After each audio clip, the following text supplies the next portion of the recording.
সকালবেলা গিন্নি উঠে কাঁথা বালিশ টালিশ গোছগাছ করে রাখছে। কাজে যাওয়ার জন্য মোটামুটি প্রস্তুতি নেওয়া হচ্ছে। যাই হোক, গোছগাছটা করে নেওয়ার পরে এতে রান্নাঘরে যাবে রান্না করতে। গুছিয়ে গাছিয়ে নিচ্ছে এবং গোছানোর পরেই রান্নাঘরের দিকেই যাবেন উনি। গোছানো হয়ে গেছে, এখন বাসিঘরটা ঝাড় দিয়ে নিচ্ছে। বাসিঘর ঝাড় দেওয়ার পরে যাই হোক, বাসিঘরটা ঝাড় দেওয়া হয়েছে, এবার উঠোনটা ঝাড় দিয়ে নিচ্ছে। সমস্ত কাজটা নিজের হাতেই করে থাকেন। খুব কষ্ট মানুষটার, সমস্ত কাজ নিজের হাতে করতে হয়। পরিষ্কার পরিচ্ছন্ন থেকে শুরু করে, গোছানোর থেকে শুরু করে, রান্না বান্না A to Z। তারপরে আমার সঙ্গে আবার কাজের জায়গায় গিয়ে একই সঙ্গে আমরা দুজনে কাজ করি। একটা মানুষ যে এত পরিশ্রম করতে পারে ভাবা যায় না। সত্যি খুব কষ্ট যে একটা মেয়ে মানুষ হয়ে এত করে।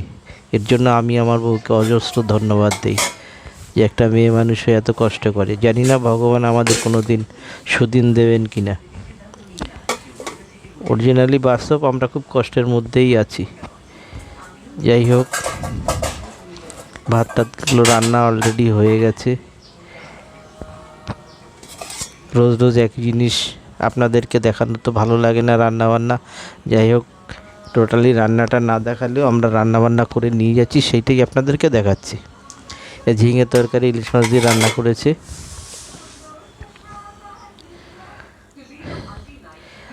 আর তার আগে একটা ওষুধ আমি নিজে বানিয়ে খাই, শিরার ওষুধ এবং নার্ভের ওষুধ। এটাই শিরার ওষুধ, দুটো পাত্র দুই দিকে দেওয়া আছে, দুটো ওভেনের উপরে। আর এইটাই নার্ভের ওষুধ। নিজেই বানিয়ে নিজেই খাই, আয়ুর্বেদিক ট্রিটমেন্ট খেয়ে আমি আজ খুব সুস্থ আছি। আমি বিছানায় বলতে গেলে ছিলাম, একদম অসুস্থ রোগী ছিলাম। অ্যালোপ্যাথি ডাক্তার বহুদিন দেখানোর পরে কোনো কাজ না হওয়ার পরেই আয়ুর্বেদিক ট্রিটমেন্টটা নিজে করি, ন্যাচারাল পদ্ধতিতে। নিজেই এই চিকিৎসা শিখে নিজেই ওষুধ বানিয়ে খেয়ে আজকে আমি পুরো সুস্থ। আমি ভাবতে পারিনি যে আমি এত অসুস্থর মধ্যে থেকে এত সুন্দর সুস্থ হতে পারবো। এত সুন্দর ট্রিটমেন্টের খোঁজ আমি নিজে পাবো। যদিও জিনিসটা আমাকে সম্পূর্ণ বই পড়ে ডিটেলসে জানতে হয়েছে, তারপরে চিকিৎসা আমি নিতে পেরেছি নিজে। যাই হোক, ওষুধটা ওদিকে হচ্ছে, এদিকে কাজে যাওয়া বলে টিফিন বাটিটা ভরে নিলাম ভাত দিয়ে। টিফিন বাটিটা ভরলাম। এবার টিফিন বাটি ভরার পরেই তরকারিটা নিতে হবে। এক ভাতটা নেওয়া মোটামুটি কমপ্লিট। এই দুইজনের খাবার, দুইজনের দুপুরের খাবার এটা। যাই হোক, আমরা বাঙালি মানুষ তো, আমাদের একটু ভাত বেশি লাগে, সেই হিসাবে এই দুইজনের ভাত আমরা নিয়েছি। কে কীরকম খান আমরা জানি না, কিন্তু আমাদের মোটামুটি 150-200 গ্রাম করে চালের ভাত লাগে। দুইজনের 300-350 গ্রাম চালের ভাত লাগে। যাই হোক, একটা আলু ভাজা আর ঝিঙের ইলিশ মাছ দিয়ে রান্না, এইটাই আজকের সবজি। এই যে টিফিন বাটিতে দুপুরের জন্য এই ইলিশ মাছ আর ওই ঝিঙের তরকারি নিয়ে নিলাম। যাই হোক, এত কর্মব্যস্তর মধ্যে দিয়েও আমার বউ যেটুকু রান্না করে খুব ভালো রান্না করে, খুব সুস্বাদু।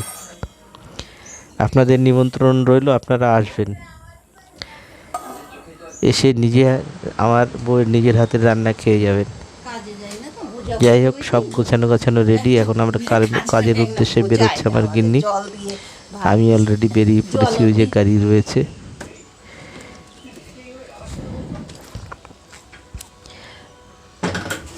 তা এই আমাদের কাজের রাস্তার পথে এই গেট পড়ে। এই গেটে এসেই আমাদের প্রায় মাসে 30 দিনের বোধহয় 28 দিনই আমাদের গেটে আটকিয়ে যেতে হয়। যতক্ষণ ট্রেন না যাবে আমাদের এখানে বসে থাকতে হয়। এই যে ট্রেন যাচ্ছে, এইখানে এই ট্রেন যাবার পরেই আমরা যেতে পারবো। খুব বিশ্রী ব্যাপার যে আমাদের এখানে প্রত্যেক দিন ট্রেনের জন্য গেট পড়ে যাবে আর সেখানে আমাদের ওয়েট করতে হবে।